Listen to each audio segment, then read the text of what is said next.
It was a chilly night in early March. This happened a couple years ago now. I had just gotten home from work. I was working late that night, so it was close to midnight by the time I walked through the door. I was beyond exhausted. I wanted nothing more than to crack open a freezing cold beer and throw my feet up on the couch. So that's exactly what I did. Alcohol always tastes better after a hard day's work. I didn't even turn on the TV immediately. I just sat there on the couch with my eyes closed and my feet elevated, trying to ignore the nagging thoughts about how stressful my life was. I remember getting frustrated while flipping through the channels because nothing was catching my eye. After sifting through for another few minutes, I ultimately gave up and opted to enjoy my beer in silence. Like everything else in my life, peace and quiet was apparently too much to ask for, because not 10 seconds later, all the lights in my house simultaneously shut off. You know that slightly fuzzy popping sound that comes a split second before everything shuts off? Yeah, there's nothing I hate more than hearing that noise. For whatever reason, our house had a tendency to lose power every so often. Now that I think about it, it still does. Anyway, my first reaction was to step outside and see if any of the neighboring houses were affected. I stepped outside and shut the door behind me, trying to preserve any heat that I might not be able to get back should I fail to restore the power. It was late, but I remember seeing at least one house on my block with their lights on, which confirmed that my house was the problem. I closed my eyes and took a deep breath, knowing that this headache would definitely spoil whatever pleasure I was hoping to salvage from the night. I turned back to go inside, but when I turned the handle on the front door, it wouldn't budge. I froze, confused at first. I tried the handle a few more times, but it was definitely locked. What the hell was going on? I banged on the door and called my wife's name, thinking maybe she had woken up without me realizing. There was no answer. I tried to peer through the glass, but it was still pitch black in there. I ran around to the back. That door was locked too. I started panicking. My wife had a tendency to leave doors unlocked, so it was weird that the back door would be locked in the first place. I ran around to the side of the house to check the breaker, and I froze in my tracks. My hose, which I knew for a fact had been coiled, was laying in the grass just below the breaker box. The realization hit me like a freight train. Someone had cut the power intentionally. Without thinking, I sprinted to the nearest window and desperately looked inside one more time. This time, I was able to make out two flashlights swinging around wildly in the dark, as if two people were rummaging through my house. They were. I knew they were stealing shit. I was infuriated. The nerve of someone to do this while I was literally home. I reached into my pocket to call the police, only to realize that I had left my phone on the couch. After cursing under my breath, I told myself I'd just run to the neighbor's house and borrow his phone. As I started making my way to the nearest house, another, more sinister thought hit me. My wife was still inside. She was probably asleep, vulnerable to whoever was in the house. I couldn't leave her there, even for another minute.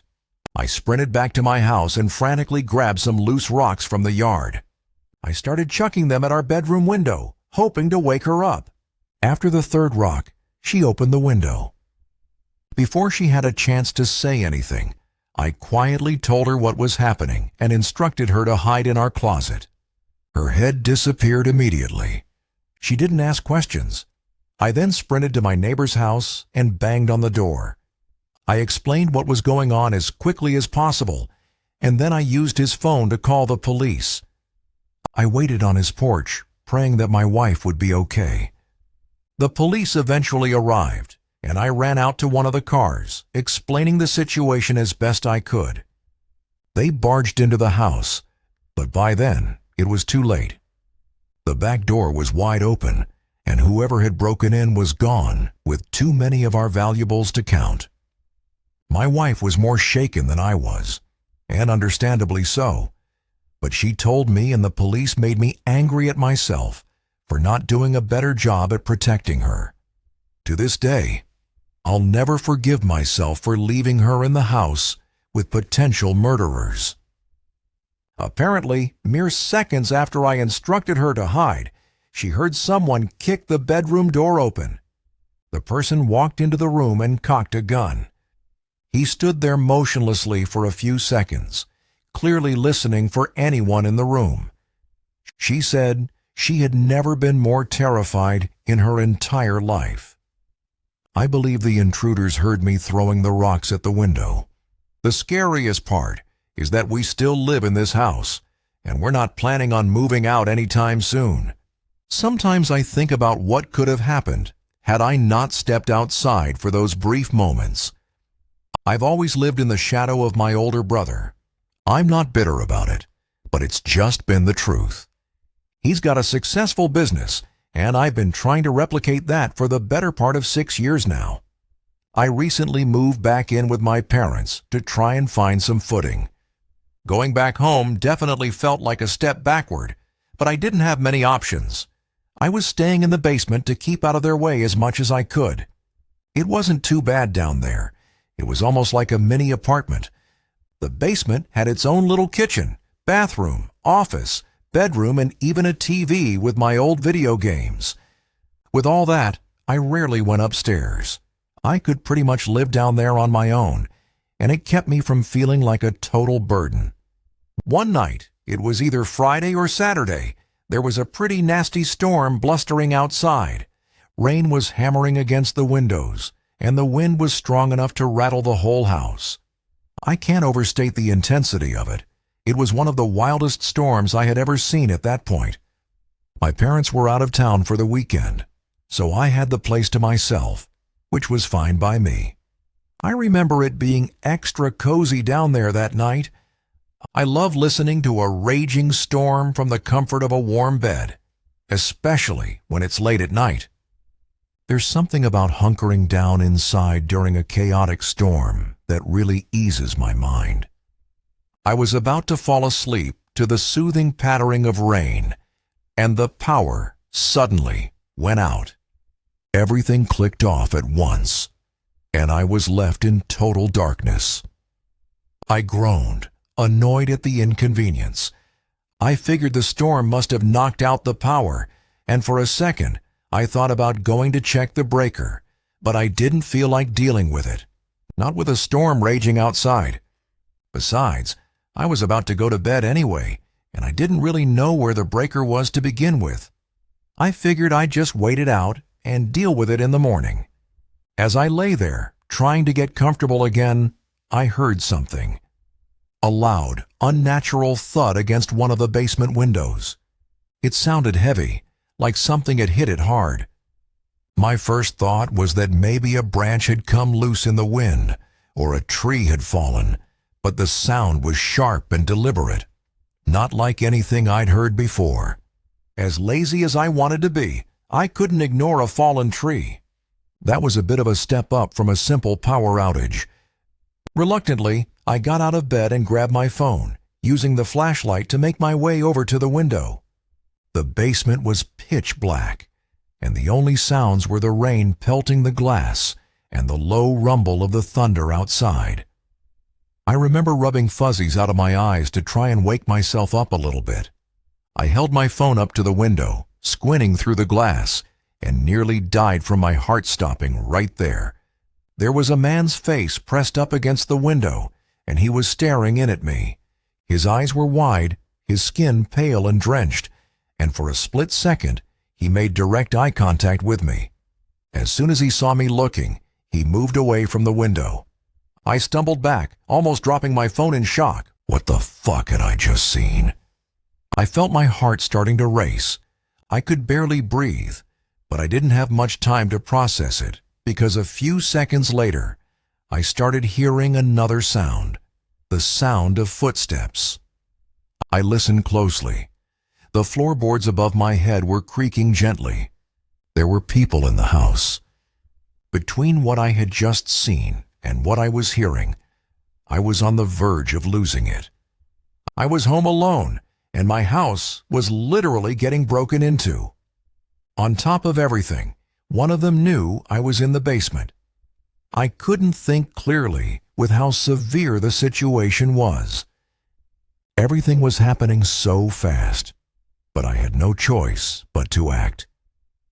I quickly checked my phone, ready to call the police, but then I remembered that power outage had knocked out the Wi-Fi, and with no cell service in the basement, I was trapped down there, totally cut off. I knew I couldn't just sit around and wait for these people to do whatever they'd come to do. I tried to calm myself, thinking through my options. I couldn't let those strangers just roam around my house, but I definitely didn't want to confront them head on. I was literally stuck in a lose-lose situation. I decided I'd try to sneak upstairs, skip out the front door quietly, and then call the police once I was outside. I didn't have another choice. Keeping my footsteps as quiet as possible, I made my way up to the basement stairs. I still remember the pure fear of that moment. You never know how your body is going to react to something traumatic until it happens. When I reached the top, I peered around the stairwell. My heart sank because I saw 3 figures with flashlights moving around my pitch-black house. I watched them for a few seconds, literally petrified. One of their flashlights panned across their body just long enough for me to make out what one of them was carrying. It was a gun. I froze. Every muscle in my body was tense. I didn't move. I just watched as they murmured to each other in low voices. That's when I heard one of them say something that escalated the situation even further, if that was even possible. In a calm, almost casual voice, one of them said, "Alex is in the basement. Go find him." I can't describe the terror I was feeling. How the fuck did he know my name? I backed down the stairs as quietly as I could, trying to keep my breathing steady. But inside, I was losing my shit entirely. I knew I didn't have much time. They were coming for me, and I had no idea what was going to happen once they found me. I looked around frantically, considering potential hiding spots. There wasn't time. I needed to get the hell out of there in the next minute, or I was going to die. The only possible way out was through one of the basement windows, but they were all sealed from the inside. I had no other choice. I grabbed a nearby stool, climbed up one of the window wells, and smashed the glass with my elbow. Shards of glass flew everywhere, but I didn't care. I scrambled through the broken window, pulling myself out into the rain. I felt the cuts all over my body, but I didn't have time to register the pain with the adrenaline and fear coursing through my veins. The downpour soaked me instantly, and I ran through the mud, trying not to slip. Once I was a safe distance from the house, I finally got a signal and called the police. I remember my hands shaking so hard I could barely hold the phone. By the time the police searched the house, whoever had been in there was long gone. So much stuff had been stolen. I'm not even going to bother listing everything that was taken. The power outage had been intentional, no surprise there. My parents were livid and threatened to kick me out of the house. I basically had to beg them not to, insisting that there was nothing else I could have done. They eventually calmed down, but I'm still pretty shaken by the whole ordeal. I still have no idea who those people were or how they knew my name. I hate thinking about what might have happened had they found me. I live in a quiet suburban area, but there are a lot of more densely populated towns within driving distance of me. A few months ago, I picked up a night shift security job at a warehouse a few towns over. It was situated in this industrial space that stretched on for miles.